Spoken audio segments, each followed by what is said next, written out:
Now, we made the Matilda one. It's actually not a bad tank in some sort of ways, because it's got some reliable components they'd actually picked up from other vehicles. It was designed by Sir John Carden. They started the design back in 35, put a limit of 2,500 guineas on the cost, and in some ways you can see that. It's got unarmoured track. They actually took the steering from a Vickers light tank. It's a VIII Ford engine in the back, basically a commercially produced engine, and a Fordson gearbox. But they put really thick armour on the front. It's actually surprising how thick that armour is. If you've got a chance to have a look at this vehicle, we have an example on display in the museum. Two-man crew, commander's in the top. He has to duck down if he's going to use the radio that's on the floor behind him, behind the driver, who's the second crew member. Driver's got that hatch open at the moment, and they have a Vickers .50 or a 303 Vickers machine gun in the turret there. So infantry support, that was our force, one of the three types. We were going to have cruiser tanks for going through the gaps these tanks made, and we were also going to have scouting tanks in the 30s. And lots of countries had a similar idea that that's how they thought tanks would be used in the future. Basically, this tank, the A11 or the Mark I Matilda, even as it goes into service, everyone realised it wasn't a great success. And they've started design, even as the first ones are being issued to the troops, they've started design on an upgrade, which is the Matilda II, which is a much more effective vehicle. They put the Matilda II a 2-pounder gun on, weight of shot 2-pounder. They were still measuring it in the weight of the solid shot it fired. Again, thicker armour, our Matilda II. If you want to know all about that, do look online. We're doing a restoration job, and with any luck, next year we'll be able to see our Matilda II driving around. But they're a rare survivor. We've got 3 Matilda ones here, the last 3 left in the world. Not many were built. 140 of these were built, and most of them, of course, were lost out in France. They were used in an attack at Arras against the 7th Panzer Division in May of 1940. None of them came back across the Channel. They were left behind. We had some here still left for training. But it was a tank like that. Don't forget that influences Hitler and the Tiger. We often overlook these things. Now, the next tank we're bringing on for you is a tank, again in Britain. We have a fair bit of a tendency to overlook this vehicle. In fact, the Valentine that you can see coming on now, this made up 25% of British tank production in World War II. It's another infantry tank. It was designed, they started the project in 1938. In Britain, we wake up to the threat of a European war later in the 30s. We start putting a number of vehicles into production. And the Valentine is actually proposed by Vickers. It doesn't actually meet any specific requirement the War Office puts out.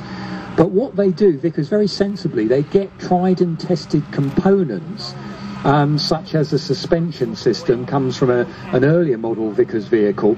They put them together, and so they've got a good certainty that there's a reliability in their proposals. And it starts off, they were going to give it an AEC diesel engine. The AEC diesel engine's unfortunately fairly unreliable, so they put a GMC diesel in them after the first ones were made. And this vehicle, the Valentine, was actually made in quite a number of different production variants. We're actually looking at a Mark IX now, going around with a 6-pounder gun on. We gave the plans as well, were sent out to Canada, and the Canadians made 1,420 of these as well. A lot of those ones made in Canada go straight off to Russia.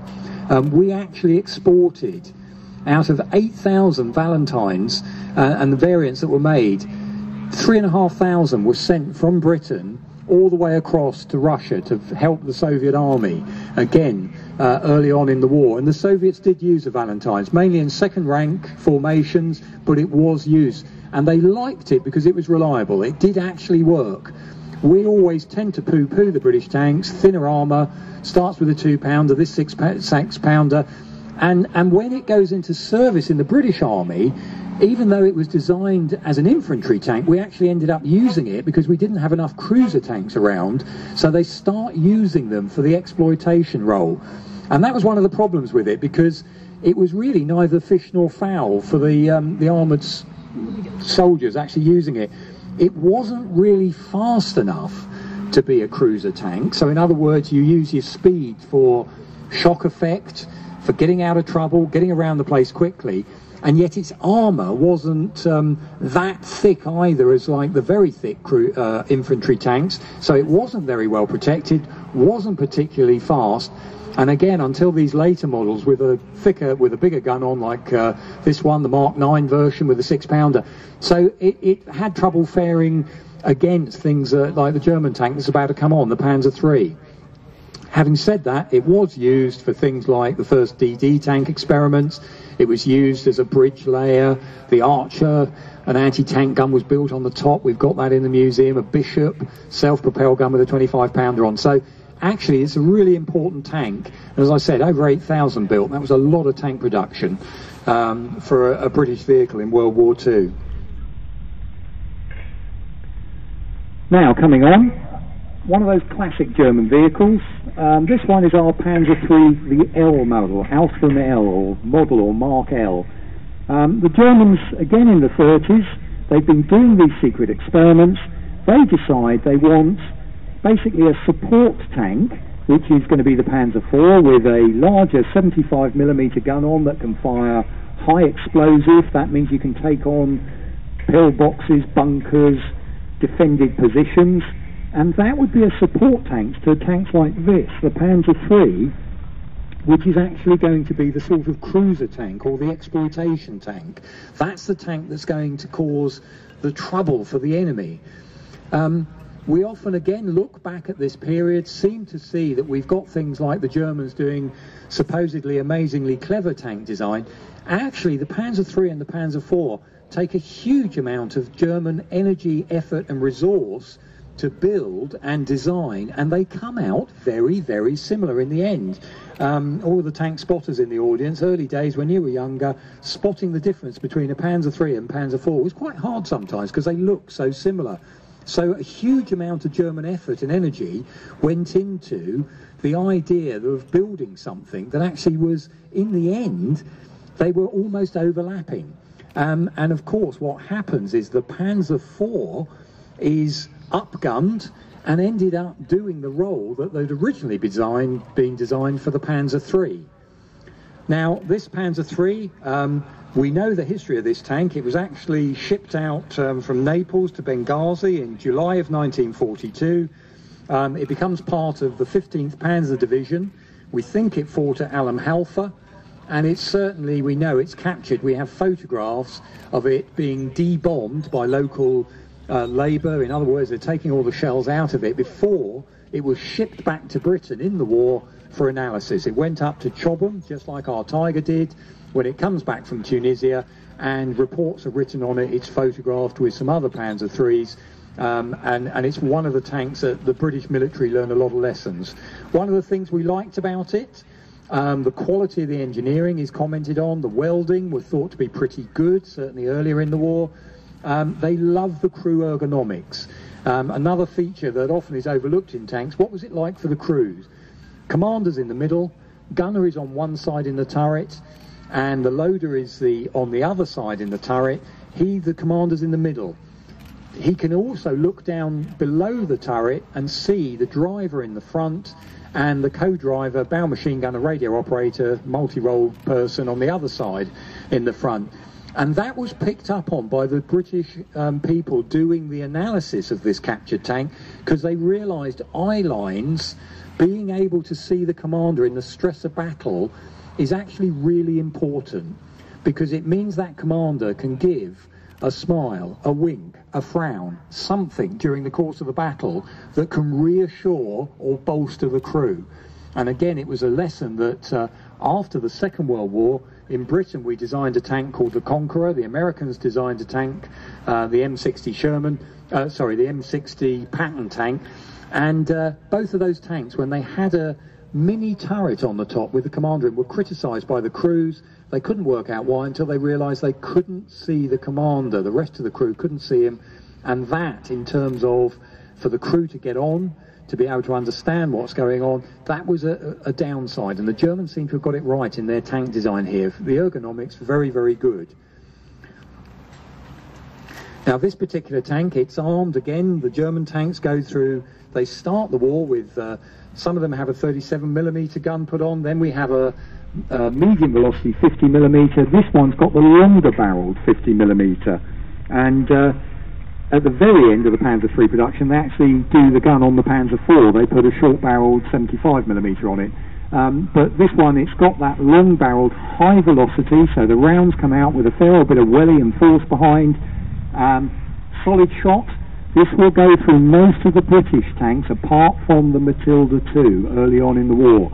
And again, as we know, so they're up-gunning those tanks, and it's because of the firepower. Again, we look at the tank, all about the gun. That's what it's there for, and that gun is all about the ammunition it can put onto the target accurately. And we'll look at how that ammunition makes a difference with some of the later war British tanks. So this one, obviously the driver at the moment, having a little bit of trouble driving it round. We do have some gearbox issues sometimes driving this, and we also have another issue. We always tell the drivers and the crew of these historic vehicles, if something is going wrong, if the temperature gauge is rising too much, if there's a noise that you're unfamiliar with, a smell that you're not too sure about, stop. Because what we don't want to do is, just for the thrill of the crowd at the time, what we don't want to do is find that we're actually doing damage to a vehicle. And it might be that one of our biggest issues, of course, here with these Second World War vehicles, spare parts now are ridiculously hard to find if they exist at all, and so we're having to either remanufacture. And one of, again, the great debates that goes on at the museum all the time is, when are we trying to keep originality? In other words, we don't want to change everything in some of these historic vehicles just to keep them running, because then it's not that historic item that we're claiming it is. The old blacksmith hammer example, you know, it's had 3 new heads, 4 new handles. Is it really the original hammer anymore? And that's what we don't want to do with these tanks. So that's another one of the things that sometimes are asked, why don't we fire the gun, why don't we whip them round, show the full capacity of the vehicle? We don't do that because we don't want to put the vehicles at risk.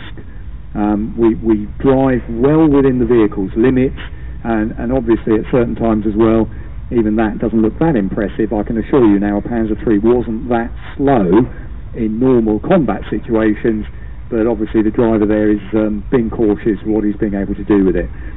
This Panzer III still got battle damage on it. You can see various bits there.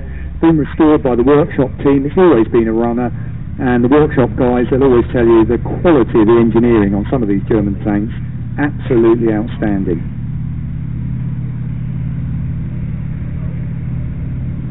Now, next tank coming on. This was a tank that again introduces to us the idea of the Americans in the war.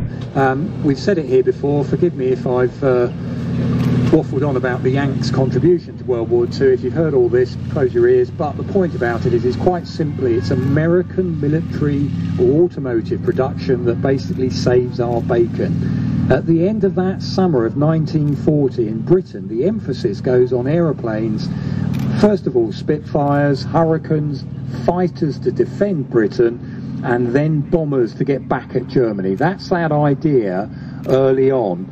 And luckily for us, the Americans are coming in the war with their designs, and we're out there saying, can we buy these vehicles off you? And this is one of the vehicles we put into service, sees action with British troops for the first time, along with the Sherman in North Africa. This is what the British troops called the Honey. And they called it the Honey because it was so lovely compared to some of our tanks, which tended to be rather unreliable. And this vehicle there, it's got an aeroplane engine basically in the back. They use it with an aeroplane engine. They give it their 37mm gun, and we use it in North Africa in a way that perhaps the Americans hadn't intended it to be. This is really a scouting tank for the Americans. Think of it like the cavalry running around the battlefield. We actually used it as a fighting tank, which perhaps we shouldn't have done. And this beautifully restored vehicle, it's on loan to us from one of the drivers who's in there at the moment, and it's been restored as it would have been used at about the same time as that Panzer III was getting captured in North Africa. It's actually in British colours. So again, one of those vehicles, as with this vehicle, which certainly comes to the rescue of the British and Commonwealth forces in terms of armour in World War II. This is our famous late war Sherman. We've kept it all with the markings and the accoutrements that it had on the Fury movie. We lent it to that film some years ago, along with our Tiger 131. And it's one of the few vehicles in the museum that's probably looking like a tank might have looked when it was actually in service. This particular Sherman, the Americans, they come to Europe early in 1940. They're shown the famous French Char-B as potentially the best tank. They go home and they copy that. That becomes the M3 Grant tank. They've put a 75mm gun on it. It's an in-trim model, the M3. They like the idea of the M4 Sherman tank instead. They're having trouble building turret systems. They go to the American automotive industry, who take the specification off the American military, shoo the American military out the room and say, now let us get on with it. And that was a bit of genius, because the American automotive industry could turn these things around. They made shortcuts, they made various items they've been testing in the 30s. They used things like suspension they've already been doing a number of tests on before, put it together and come out with the M4 Sherman tank. And again, like for like, if we're looking at those late war German tanks, of course the Sherman is not a match for the late war German tanks one-on-one, like the Panther, the Tiger or the King Tiger. But the Americans never intended it to be. They saw this tank as a breakout weapon. Think of it almost again like a cavalry tank. It was supposed to be speedy. It got a good dual-purpose gun, the original 75mm. It could fire armour-piercing or high explosive. And by the way, if you bumped into tanks, you weren't supposed to fight them. That was supposed to be the tank destroyers. Now that theory broke down fairly quickly in North Africa, but the British troops thought the Sherman was fantastic. We're the first guys to use the Sherman in action at the Battle of El Alamein. And again, it's commented on for being reliable, for having the great gun on it. And this particular model's got that higher velocity 76mm gun, and later in the war they were able to provide it with high velocity armour piercing ammunition that gave this gun almost the equivalent of the firepower of the Panther.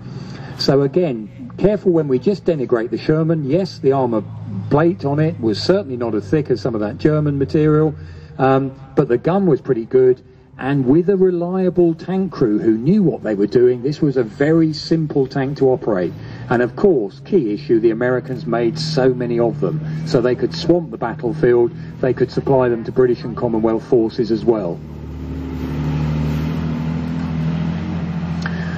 Now, I know I'm waffling, but listen to that engine note.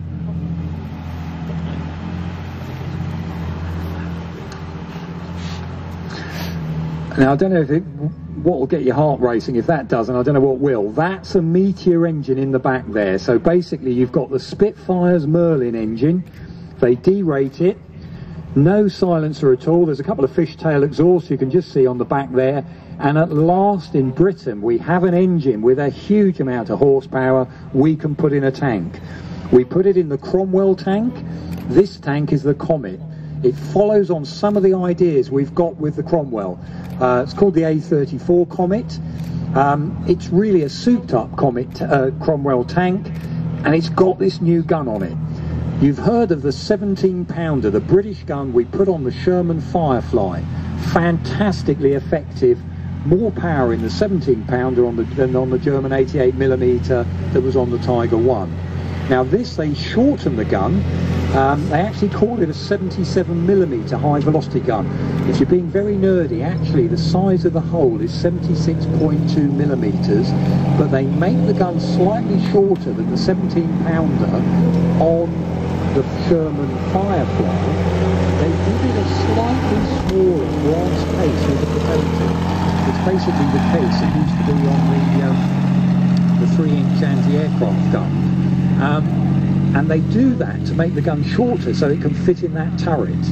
But at last, we've got a gun there, along with that 17-pounder on the Firefly, that has got tremendous armour penetration. And in Britain and America, we've got access to tungsten. Now, tungsten is twice the weight and density of steel.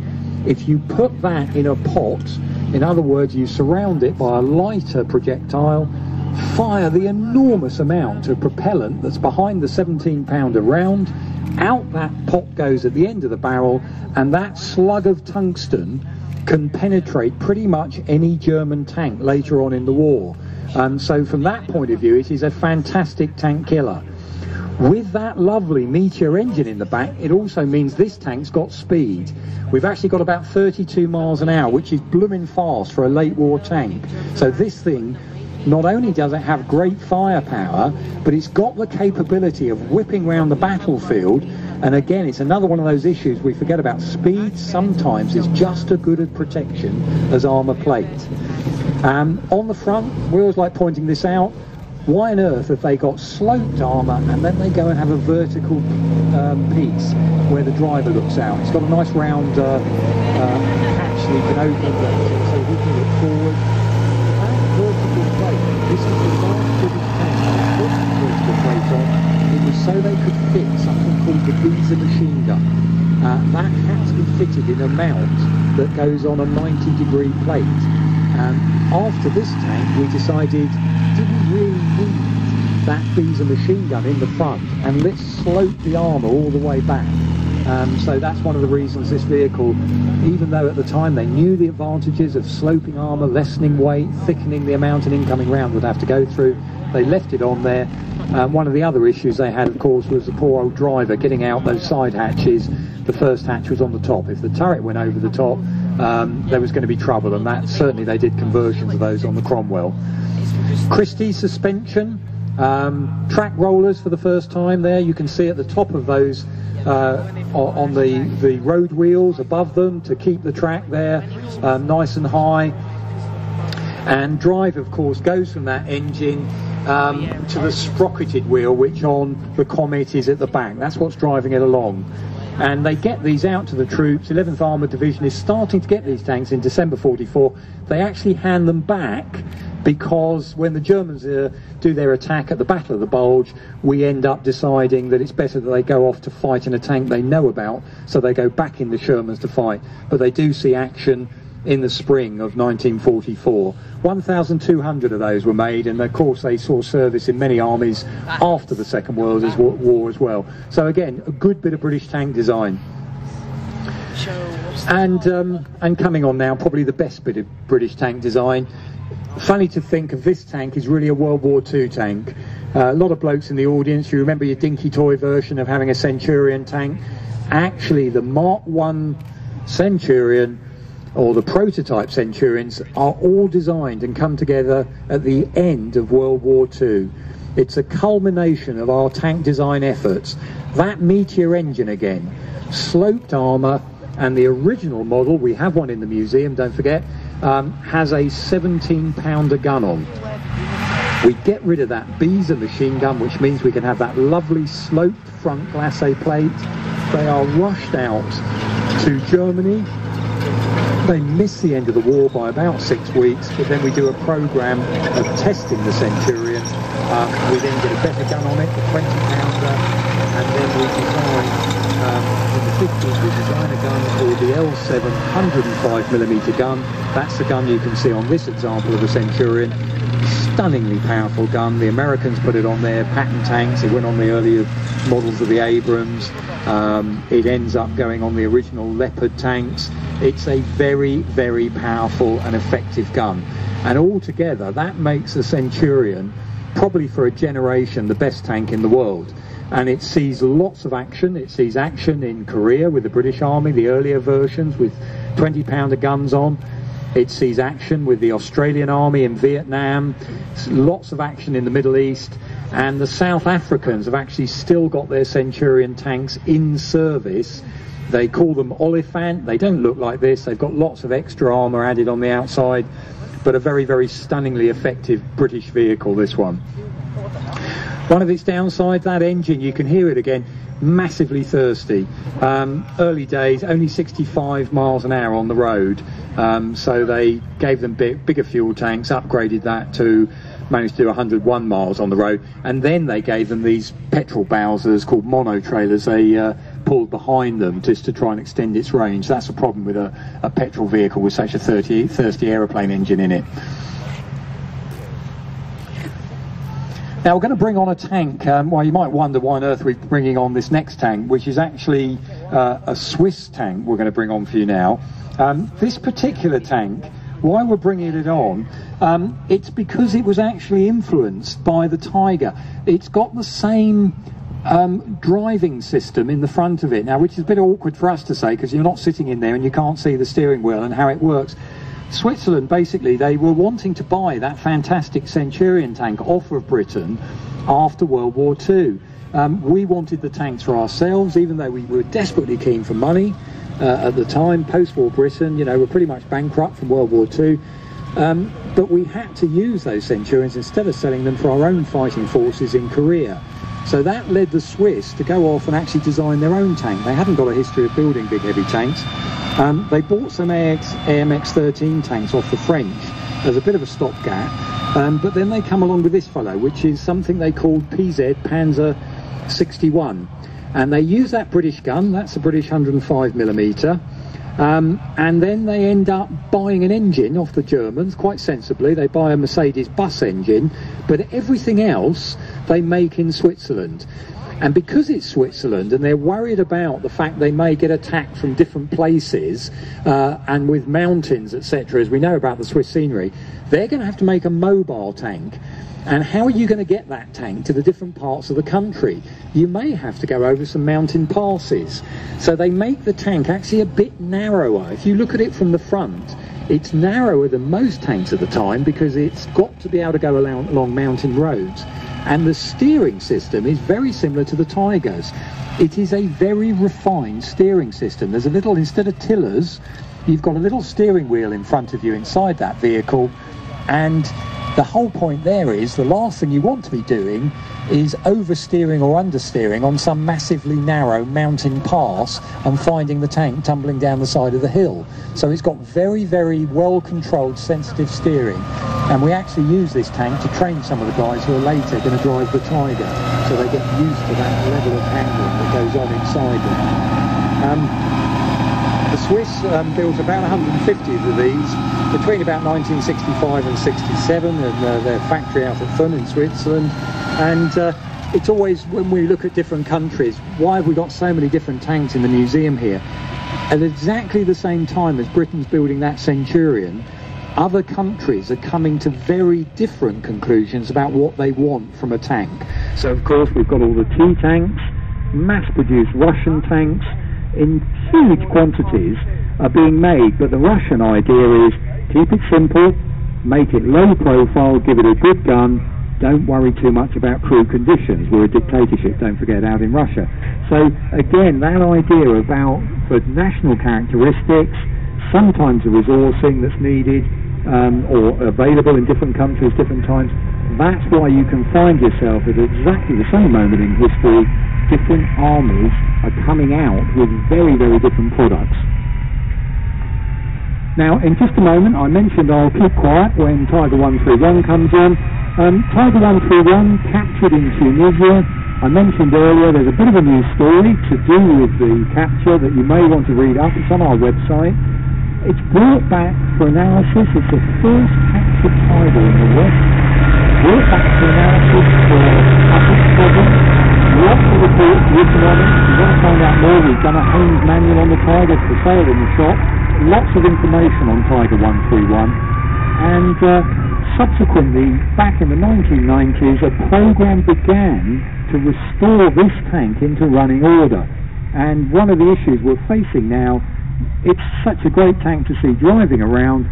What do we do in the future if Tiger 131 breaks down? And that's another one of the issues we're debating here. How much change can we make to a tank to allow it to keep going? Should we put another engine in it? It's already got a new engine in. It's an original wartime Maybach engine. The first engine in Tiger 131 was sectioned as a teaching aid. Now I mentioned I'm just going to keep quiet while Tiger 131 comes on. It's going to do a couple of laps, give you the opportunity so you can actually listen and see this very, very famous tank moving under its own engine power.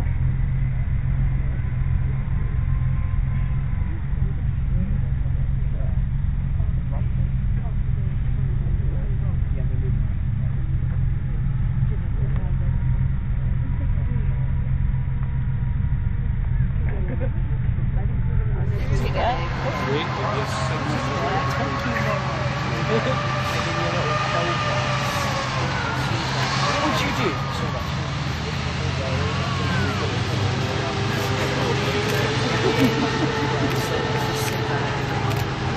Maybe they might shoot.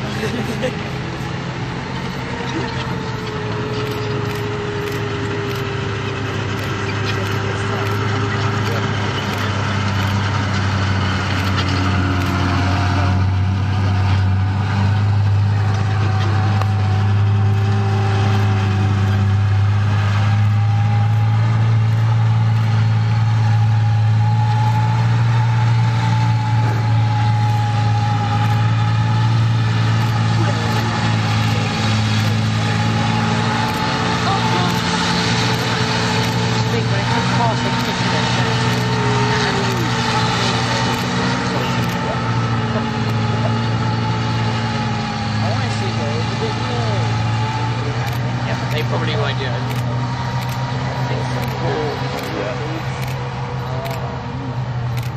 Everyone should ride.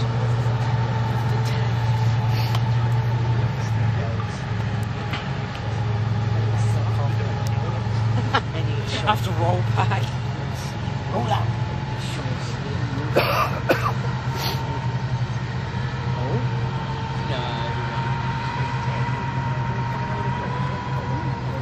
No, they won't do it.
Where would they shoot it? Yeah.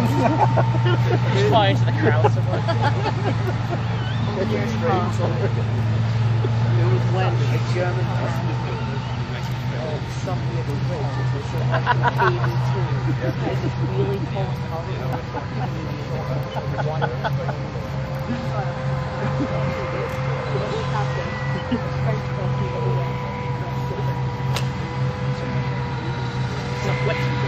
It's like a submarine cloud.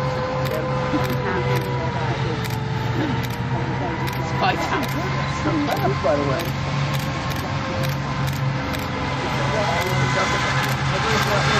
It's not going to hurt. Oh, no. Yes, oh. What?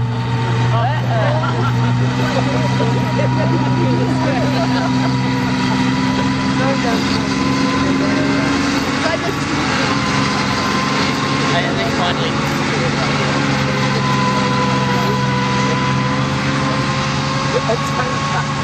Good luck. I remember seeing one of those things. I thought about that.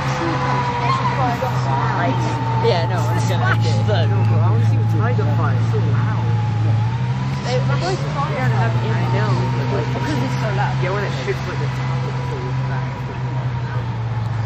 They miss. They miss into the splash. And I'm a massive target. Oh well. So there's just a massive aircraft. Like a British Airways. So that was our Tiger 131 showing its paces going around the arena. 1,300 Tiger 1s made in the Second World War. About 6 of them left. There's a couple of bits, or 2 more have been put together from some bits. But this at the moment, the only proper running one still. It did influence tank design after the Second World War. The Germans, though, decided they wanted to go in a very different direction. After World War II, in '55, when the Bundeswehr started to put together again, they called back a number of German tank designers and people who'd fought in the Panzer Army in World War II. Their conclusion was, don't go like the Tiger, big, heavy and slow, go for speed. And amazingly enough, as part of what was called the Standard Panzer program, to build a new tank for the German army that becomes this tank, the Leopard 1 over time, they actually get Ferdinand Porsche, who's back again, can you believe, as part of the design team. And one of the issues that comes out of this tank is, let's get a fantastically reliable engine. They put in the interview diesel engine. Let's make this tank very mobile, very fast. Their conclusion after World War II is something will get you or penetrate your armour, however thick it is, so let's go for speed rather than armour protection, and let's have good firepower. So what did they do with the Leopard? They get the British 105mm gun, I've mentioned it already, powerful gun, MTU diesel engine. Don't worry too much about the armour levels of armour protection. And the very first Leopards had armour that would stop 30mm cannon, and that was about all. They weren't too worried about other tank fire. They were going to rely on speed, get them around as quickly as possible, and with any luck the enemy's anti-tank guns or guns on other tanks would not be able to keep up with you to knock you out. That was the theory behind this tank. Now what happened later? The Germans then did, through Leopard 1 to Leopard 2, we're up to about Leopard 2A7 models at the moment. Where the Germans have been really clever is over time they've added layers of armour protection. They've upped the firepower to 120mm gun now, the Rheinmetall gun, but they've managed to keep that sense of mobility still at a premium. It's still a very, very mobile tank, the Leopard. This particular version, you may be able to see on the side of the turret there the maple leaf. This was actually the Canadian version of the Leopard tank that was bought by Canada.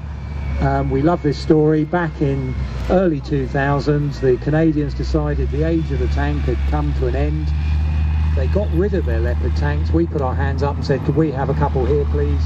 Absolutely wonderful. The Canadian minister gave us 2 Leopard tanks and an M113. Then the Canadian military went off to fight in Afghanistan. Very quickly they realised they'd made a massive mistake. They needed tanks. So luckily they didn't ask for these ones back, but they bought more Leopard tanks, slightly more improved models off the German military. And for good or ill, we love that story because it makes the point time and time again. Every time we think we're not going to need a tank again, we seem to need one, which is why in Britain at the moment we're just upgrading our Challenger 2 tanks. Now, what we're going to do for you now, ladies and gentlemen, we've done our little display there. We're just going to we're going to be removing some of the tanks from the arena. We're going to let you know when we move the Tiger again. You've got a photo opportunity there, a pretty unique one with some of those vehicles together. We'll let you know when we're going to move the Tiger, but just to orientate yourself, it'll be driving out of the arena up beside the Vehicle Conservation Centre. You can see it's written on the side of the building. Drives up the side of that building, turns left, drives along the road towards the main museum building, and it'll be parking up inside the Tiger display where it's normally on display. Now, a few issues again. Do please watch it if you're taking photographs. Keep an eye, listen to the marshals. When it goes in the museum, please also remember it's going to have a hot exhaust. So just watch it. We'll put some barriers up, but do be careful if you get a little bit too close to it. It's going to be covered in mud, as well as that exhaust area around the rear is going to be really warm, so do watch it as you come closer there. And again, you'll be able to take a closer look at that tank when it's back in the Tiger display, and there's all the other displays of the museum. Obviously, they're all available for the rest of the afternoon. Stall holders, we've still got stalls there, Vehicle Conservation Centre, you can go and have a look inside there. Plenty of activities still on till the museum closes later on, so do please make the most of those opportunities. Pace yourself, you've got plenty of time for the rest of the afternoon. And don't forget, the museum today is closing at 6 o'clock, so you've got that extra hour there to be able to have a look around.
Ladies and gentlemen, just to keep you informed, once Leopard's left the arena, we'll just make sure the routeway's clear, and then Tiger will be starting up to follow the other tanks, as it were, up beside the Conservation Centre, turning around, going back down into the museum. So